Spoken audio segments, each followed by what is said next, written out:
And this is your latest Manchester United news and transfer news. We've got a late striker bid, a centre defensive midfield, what's the word? Development, a signing from Real Madrid, players coming in, players coming out. Lots to discuss this morning, but also it's the morning after the night before. I just want to say this. I think there will be time to digest that performance, maybe on the preview tonight or on the Premier League show this afternoon. But for now, can we just enjoy the fact that we didn't slip up? I think that's the thing as I wake up this morning and I look at that performance and I actually do see progress. I think there's a lot to talk about the tactics. There's a lot to talk about the players.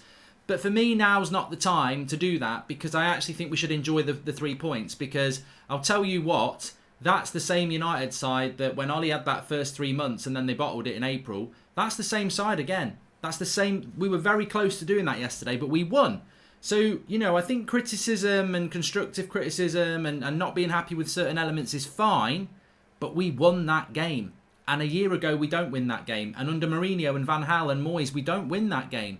We won that game. And I think that shows progress that maybe some of our fan base have forgotten that winning when you don't play that well is a habit that not many teams do. You know, even Man City this season haven't been winning games when they've not played well when you think about the Southamptons and the Norwiches. So I'm very happy with that. I'm very, very happy with that result last night. There is things to talk about.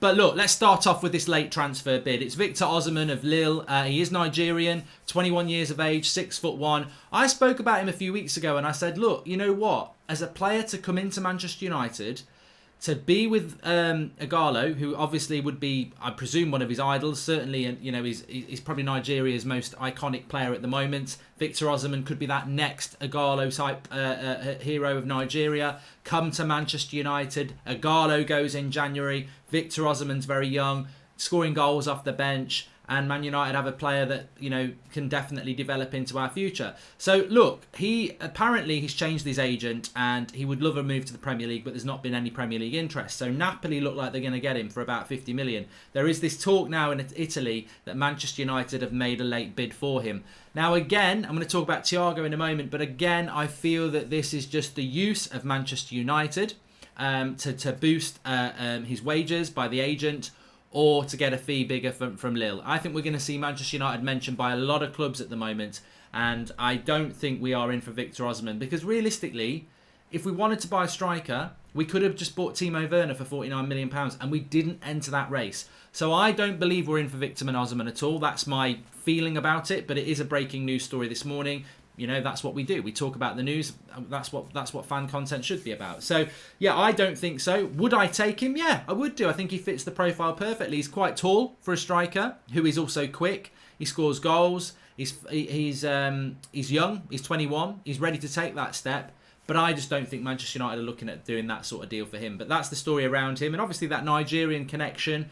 Look, in the most cynical of way, it's a good thing to do. It's probably why we should have gone for Pulisic. Not because Pulisic is a good player, but also because, you know, the American market is huge in football.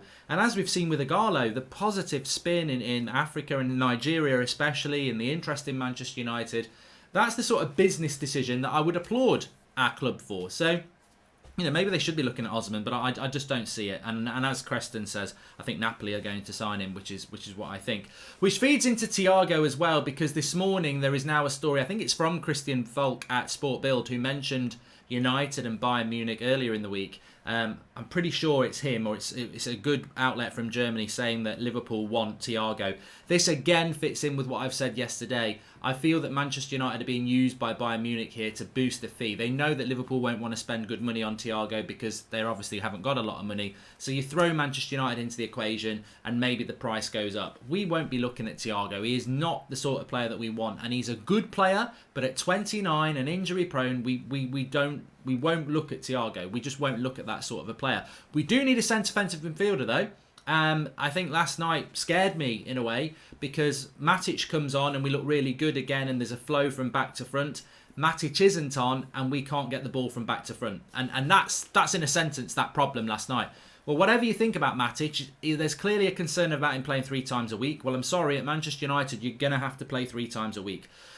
He did come on for half an hour yesterday, but he's 31. Like, he's going to get older. He can't do that. So what's the replacement for Matic? And The sad thing is that when Matic plays CDM, he says to Pogba and Bruno, get forward, I'll run the midfield.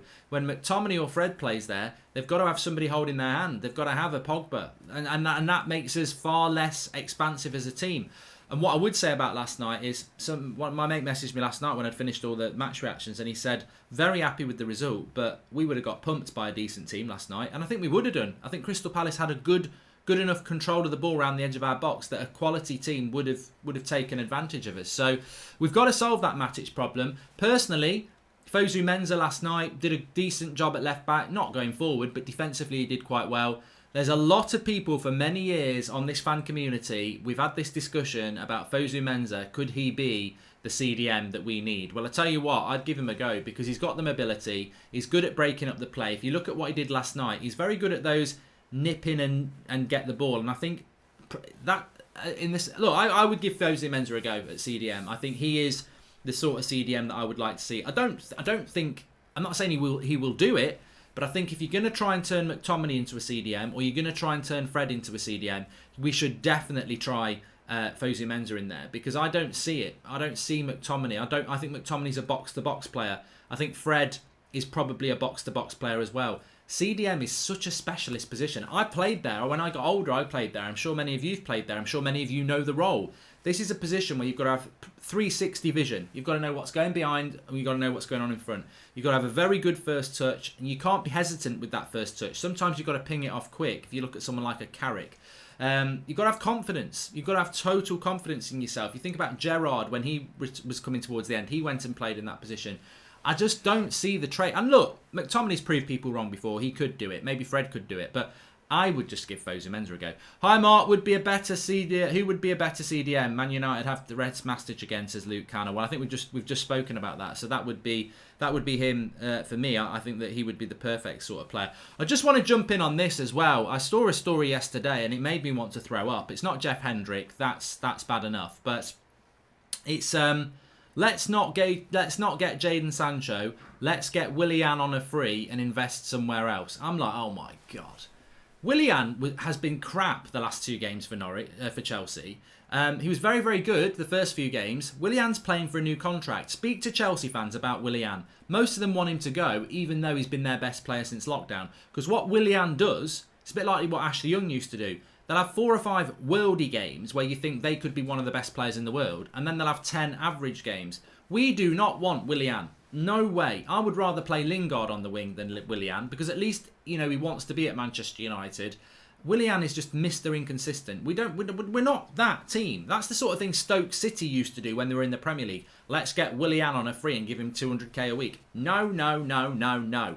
Let's get top 4 and buy Jadon Sancho. And I think we all know that, and I don't need to dwell on that.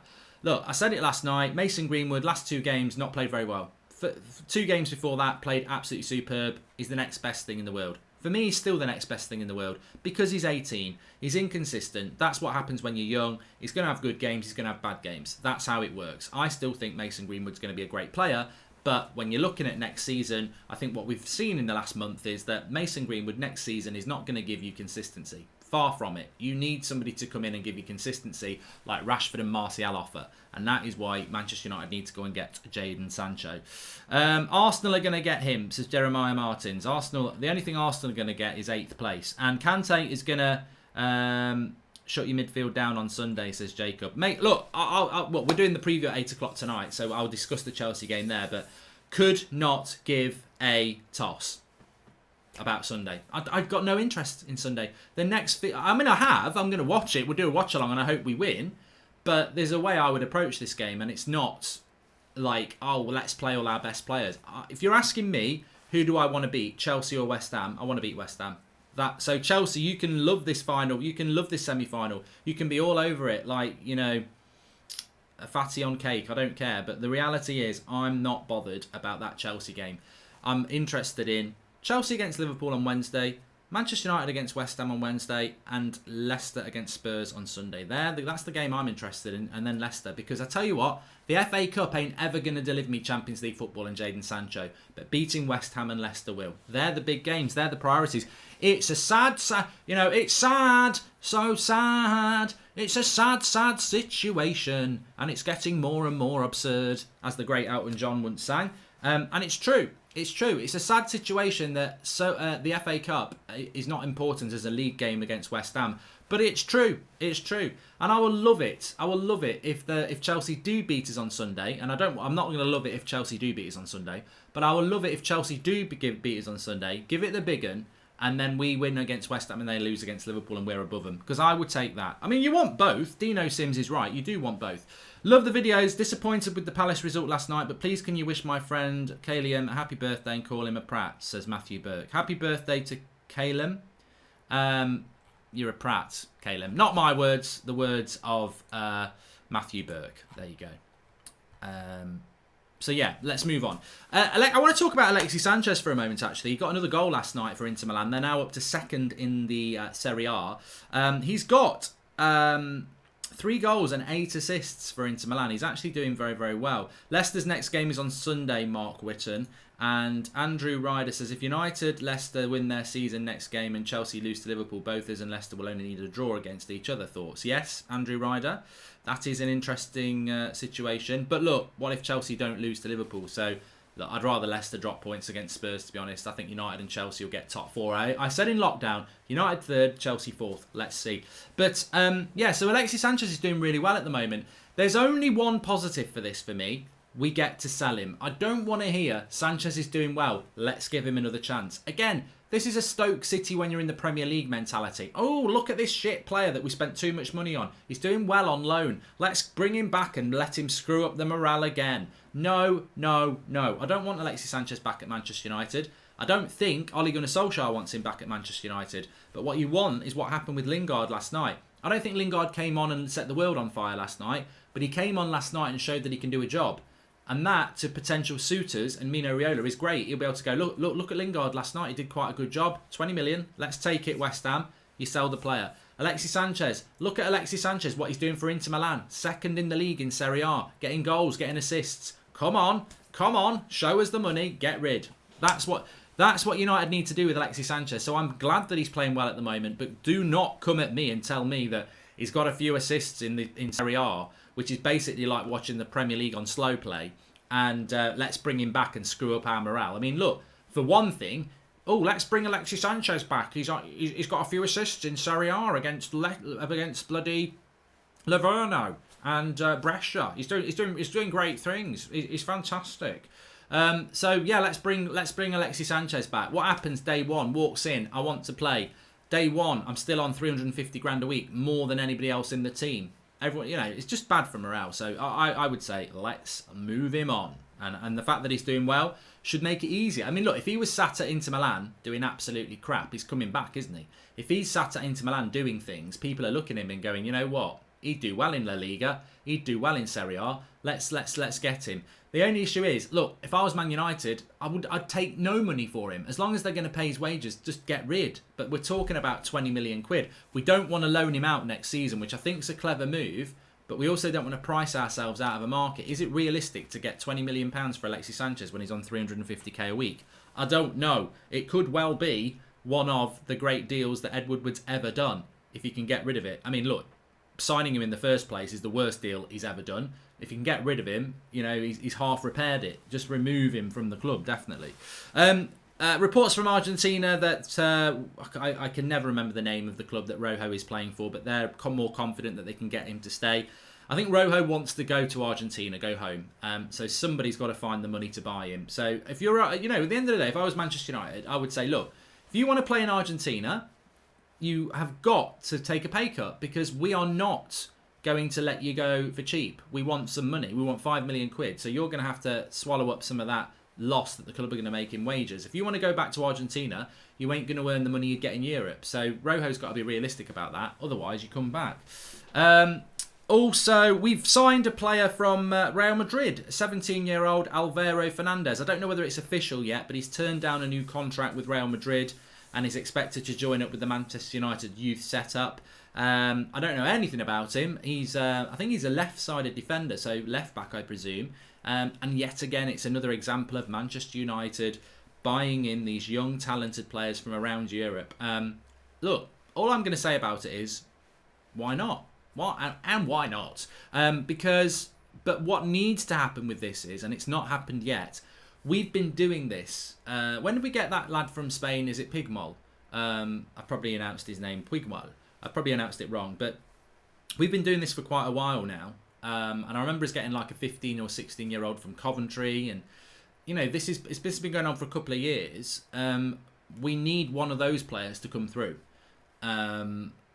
because we're buying a lot of these players, but we're not seeing them come through. Like Greenwood's from the Manchester United youth product. He's from the youth product, but he's come through. He's come through our. We've not bought Greenwood. We didn't buy Rashford.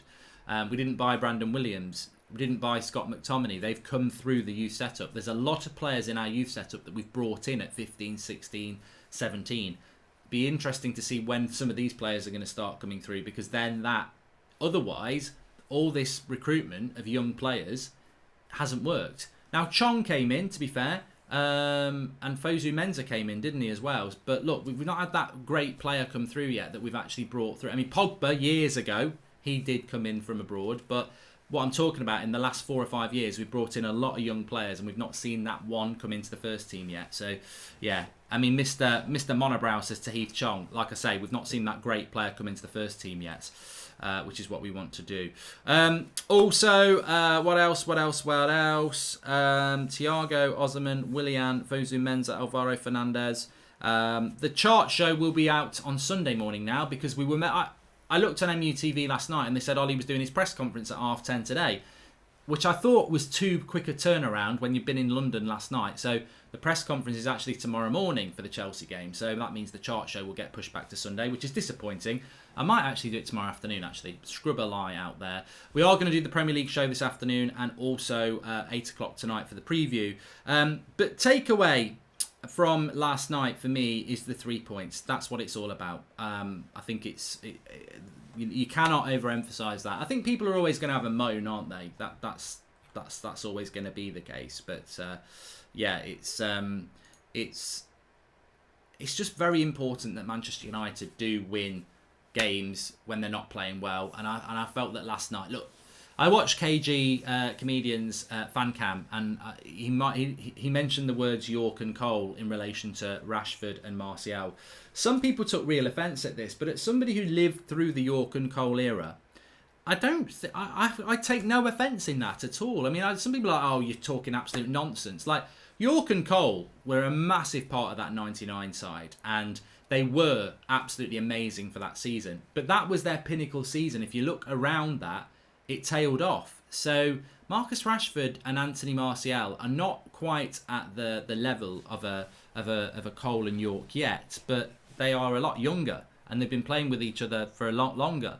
So I do think that there is a real potential there between those two players, and it's an exciting one. And with whatever you want to say about Pogba and Bruno, there has always been that connection between Marcus Rashford and Anthony Martial, and it's a very, very, very exciting one. So I'm really, really looking forward to seeing that to develop. To be honest with you, the bloody live chat is bloody frozen now, which is just does me bloody head in. It really does. Trying to bloody interact with people, and let me close it down. Start it up. Does Luke Shaw come straight back into the team? I wouldn't play Luke Shaw on Sunday. I would play Brandon Williams on Sunday, and I would give Luke Shaw a week, because we know what Luke Shaw can do. We know Luke Shaw is one of our better players at the moment.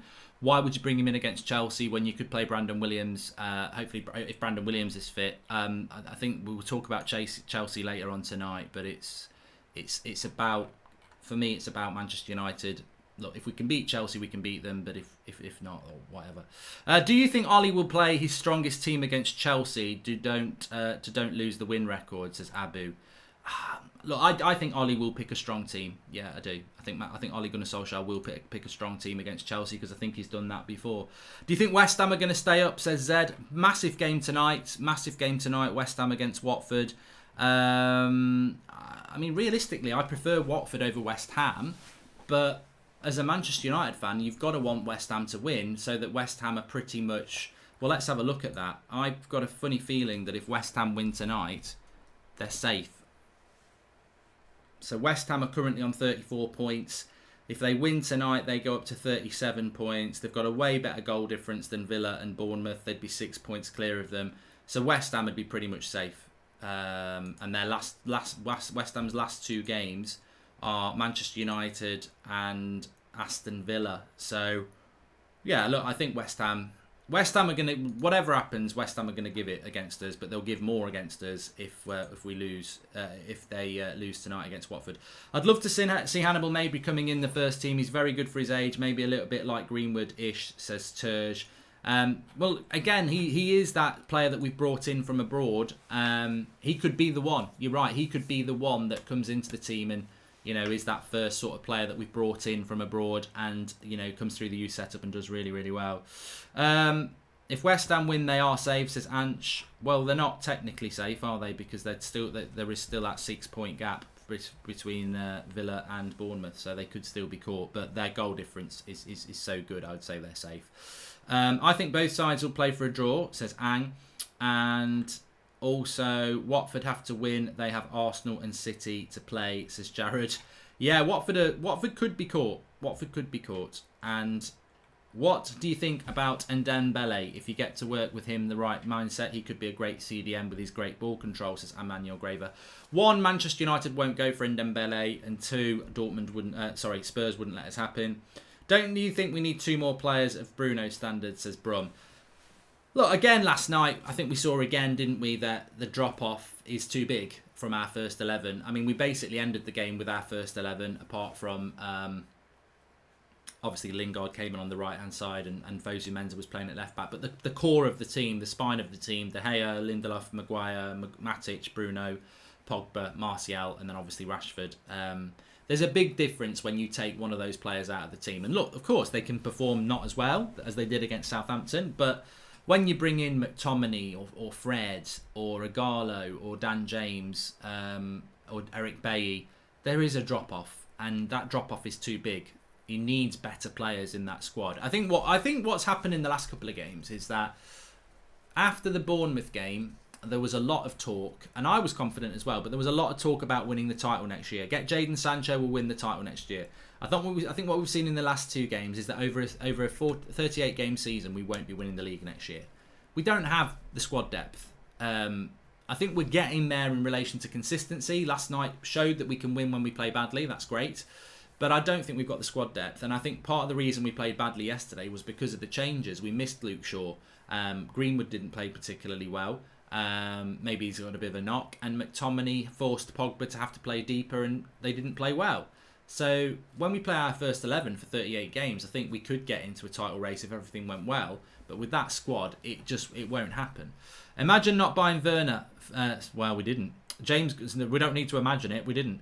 James Garner can play CDM. What do you think of him, Mark? Says Fortnite replays. I think Jimmy Garner will be going on loan next season, so I think for him it's a longer term thing. United desperately need the centre defensive midfielder. They put a lot. Look, I said it on the watch along last night. They put a lot of time. Scott McTominay is Nemanja Matic's backup. That is well known within the club, and I think a lot of you know it as well. But as a lot of you've said, with McTominay, are we forcing him into being a centre defensive midfielder? Because he's basically said himself he's box to box, and we've seen with McTominay that he scores goals, and he has got something going forward. So to get him to patrol like Matic does, are you just turning a player into something that they're not? Look, we've got Michael Carrick at the club. We've got Nemanja Matic at the club. You've got 2 of the best centre defensive midfielders in the Premier League era over the last 15 years. But that doesn't mean you can turn a player into a centre defensive midfielder. To me, McTominay is a strider as a player. He strides with the ball. The ball is always a little bit in front of him. You've got to have really good close control to be a centre defensive midfielder. You've got to have a certain way of playing, and I don't see it in McTominay. But look, he's proven people wrong before. Good to get some game time last night before I go to PSG, says Jesse Lingard. Yeah, off you go then. And do you think Fabian would be a good addition? Deep role with Pogba since Ollie likes the 3-5-2, says Alex Hornby. I do, but I don't think United are going to buy a centre defensive midfielder this summer. It's a shame we didn't get older Bellingham. I think he would have been a really exciting player for the future, but that's not going to happen. So, look, I would give Fosu Mensah a chance. I don't know whether it's going to work. I don't know whether his injury is going to hold up. But, I mean, look, if we're looking within the club, for a centre defensive midfielder, I would give Fosu Mensah a go. Like if we're gonna try McTominay and we're gonna potentially, we've tried Fred there, I would give Fosu Mensah a go there.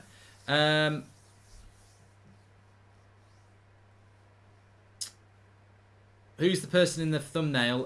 Victor Osimhen, who's a Lille striker. He's off to Napoli, but there's been talk of a late bid from United. I don't think it's true. I just think our name is being used as per usual. Zubin says, can you talk about Osimhen, which I did just there. So reports from Italy are saying that United have made a late bid for Victor Osimhen, who's off to Napoli for 50 million euros. I'd love it to be true. I just think, like Thiago, our name's going to get used. I mean, our name's probably going to get used more this transfer window than ever, because it's well known that there are certain clubs who don't have any money, like Real Madrid and Barcelona and Bayern Munich now that they've got Sane. So Manchester United will be the star name to attach to your player to get better contracts, to get moves. We're going to get linked to so many players, and we're going to have to be very, very careful. I just think in relation to this transfer window, if it's not Jadon Sancho and it's not Jack Grealish, it's probably not true. Would you take Ndidi over Grealish, says Benjamin? I mean, look, I watched Ndidi play last night. I think when Leicester have been playing badly, people have started saying, oh, look at Ndidi, he's crap. He's not been crap. He's just been playing in a team that's not played that well. But last night, again, he was very good against the good Sheffield United side, who were terrible last night, by the way. I think Ndidi would be perfect for Manchester United. Do I think Manchester United can get Ndidi? No, I don't. But look, I hope he plays crap for the next two games, because then United will get top four. That's the focus, isn't it? We've got to get top four. Twansebi at CDM, says Erin. Look, Twansebi in a Man United shirt first. I mean, he's been out for a year. I think, as I said, I've said this about the centre defensive midfield position many times before. For me, there's a certain player, and I don't think people understand what a CDM is. Like, Daley Blind was never a CDM because he was too one-footed. Fosu Mensah as a CDM, yes, I can see it. He's built well. He plays off both sides quite well. He's got a good core. He's got good balance. He's a good tenacious tackler, and he can play a simple pass. For me, he's got the body set up for a centre defensive midfielder. McTominay at the moment just looks a bit too he's too sort of stridey. You know, if you give McTominay the ball in a 1 metre box and tell him to just dribble around, I feel he's going to fall out that box quite quickly. I think Fosu Mensah's got a good core, he's got a good balance, and he's got a good feel on the ball. McTominay's more of a strider. Wan-Bissaka as a centre defensive midfielder, I don't get that at all. What, sliding his way into tackles? Like, Wan-Bissaka's got quite a heavy first touch as well, so that's not what you want as a CDM. Your first touch has got to be magnetic to be a good centre defensive midfielder, because you're getting harried all the time. And if you're Fred could be a very good centre defensive midfielder, but unfortunately his first touch bounces off him a bit, and that means that you can get at him. Your first touch as a centre defensive midfielder has got to be so good, because you want to control it and pass it, or you want to pass it first time. Twansebi as a centre defensive midfielder, I haven't really seen enough of him, but for me he looks like a centre back. So no, I think, look, it's such a specialist position. Sander Berg's done very well, King Mello, at Sheffield United, but he's only just gone there, so he's not a player that United are going to be able to look at this summer. I think this is look, Sancho's a priority, and we need an attacking midfielder as well. But we're talking about centre back. Centre defensive midfielder is a priority for Manchester United, mainly because, look, if Nemanja Matic was 26, it wouldn't be such a problem. You'd be worried if he got injured. But he's 31. He can't play every game. Who are we going to play in that role? Because you can't do what we did last night. We can't get Pogba to babysit whoever plays there, because then you totally take away from Pogba. Pogba doesn't play that well as a centre defensive midfielder in the Premier League because he gets harried, and he likes to hold on to the ball, and he's very good at it. He needs to be more further up the pitch. So I think centre defensive midfield for Manchester United is a big issue. And I'm not so sure that we've got the solution within the club. I think we're trying to find the solution in the club, because the money's not there to get a right winger, an attacking midfielder, a centre defensive midfielder and a centre back. It's definitely not there. But it is a problem for United, and I do think that we do need to do something about it. Mark, is Bailly done, considering we have Mengi and Fosu Mensah and Twansebi, says Matt Parker. Well, Twansebi's not fit. Mengi's never played for the first team, and Twansebi and Fosu Mensah has also come back from a major injury. And he can play in a number of positions. I don't think there's a lot of trust in Eric Bailly. I think we all know that. And I think, look, Adam said it on his fan cam last night. Delot is gone, isn't he? I mean, look, Delot to not play last night when he's been ready to play for the last few weeks, and Fosu Mensah to come in from the cold. And Ollie said it in his press conference reaction last night that we wanted Fosu Mensah to come in and do a certain job. They've got good wingers, and he did really well. We spoke about that on the watch along. Delo would have given you more going forward, and in a way I think that would have helped us, but he went for a defensive fullback to deal with their wing play. And ultimately, look, if that goal had gone in, I've got to be original here. If that goal goes in and he's not offside, and literally he's off by a toenail, isn't he? If that goes in from Ayew, I tell you what, people would be saying, what are Fosu Mensah and Harry Maguire doing? So Fosu Mensah did well last night, but let's not rewrite history. I wouldn't have given him, what did I give him, a 7? Probably that was a bit generous. I think he did an okay job for a first game back. But we lost a lot going forward. And, you know, if that goal goes in, him and Maguire are culpable. So, as is Bruno. I mean, Bruno gave the ball away terribly in the build-up to that. But there you go. I am doing Aston Villa career mode this afternoon on Mark Goldbridge. That's Football, yes. There'll be about 3 o'clock, I think, with that. And settle for Rice and Grealish since Woodward and co want English players, says Vicky Kumar. Well, a lot of people like Declan Rice. I wouldn't mind Declan Rice at this moment in time because he's a lot better than what we've got after Matic. But I think United would like Declan Rice, but I don't think United have got the money for Declan Rice.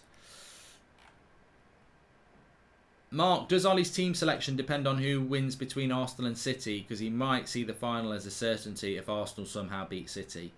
Well, no. Look, Man City are going to beat Arsenal. I've seen Arsenal play a lot, and they're not going to win. They're not going to win that game.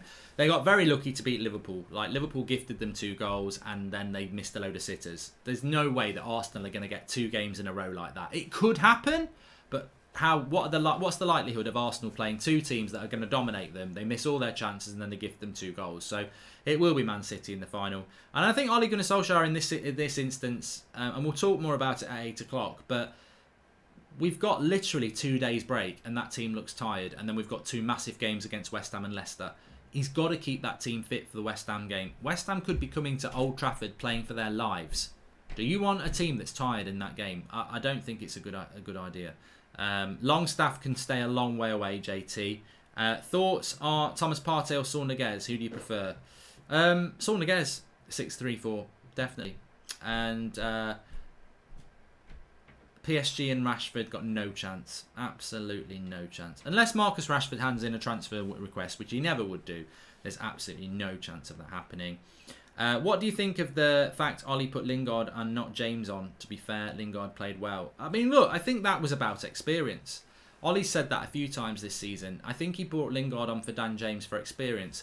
Because Dan James came on against Southampton and acted quite inexperienced with that foul, didn't he? And I think that if you're Ole Gunnar Solskjaer and you've got Dan James or Lingard, I would have liked it to be Dan James, but I actually preferred the Lingard thing because I think at 27, you can say to Jesse Lingard, look, just lock the right-hand side down, just run around and be energetic, play simple passes and support Wan-Bissaka.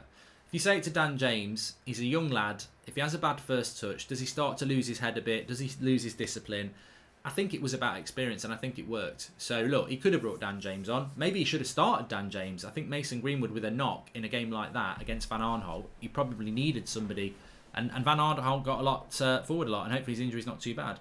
Put some respect on Mikel's name. He's better than Ollie. Love you, Mark, says Alexander B. I don't get this Arteta fascination from Arsenal fans.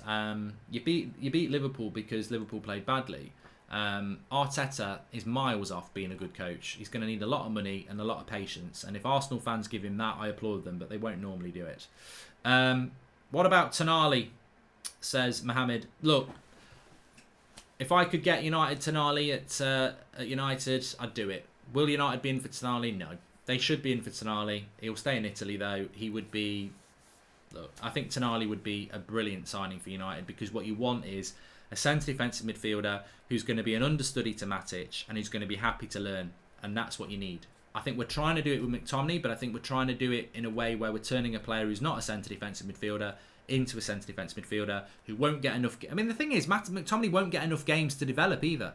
If you want McTominay to be a centre defensive midfielder, the best thing you could do is loan him off to bloody West Ham or Bournemouth next season and say play 38 games as a CDM. How are you going to turn him into a centre defensive midfielder if he's not playing games? the best thing to do is to buy a centre defensive midfielder who understudies Matic and then takes the role off him. Whether that's a Tonali or a Declan Rice or whatever. But I think we're going to come unstuck if we try and do this. But look, McTominay has proved people wrong before. But in fairness to Scott McTominay, I don't think he wants to be a CDM. So, yeah, it'll be an interesting thing. But I think it's becoming a problem for United that, you know, if we don't play Matic, we're in trouble, aren't we? And it's great that Matic has turned it around because 2019 Matic was crap. So at least we've actually got a CDM at the moment. One of the biggest problems was letting Herrera walk out the door, of course. We had a player there that I felt could do that role very, very good. Anyway, look, thanks everyone for watching. Smash a like on the video. Make sure you subscribe if you're new. Obviously, we've hit that 750,000. And also, if you want to get United Stand t-shirts now, I think they now appear on YouTube underneath the video. So you can get your videos, Slide Along, Rashford, Martial, Bruno. They're all there. All on a click of a button now. So thanks everyone for watching.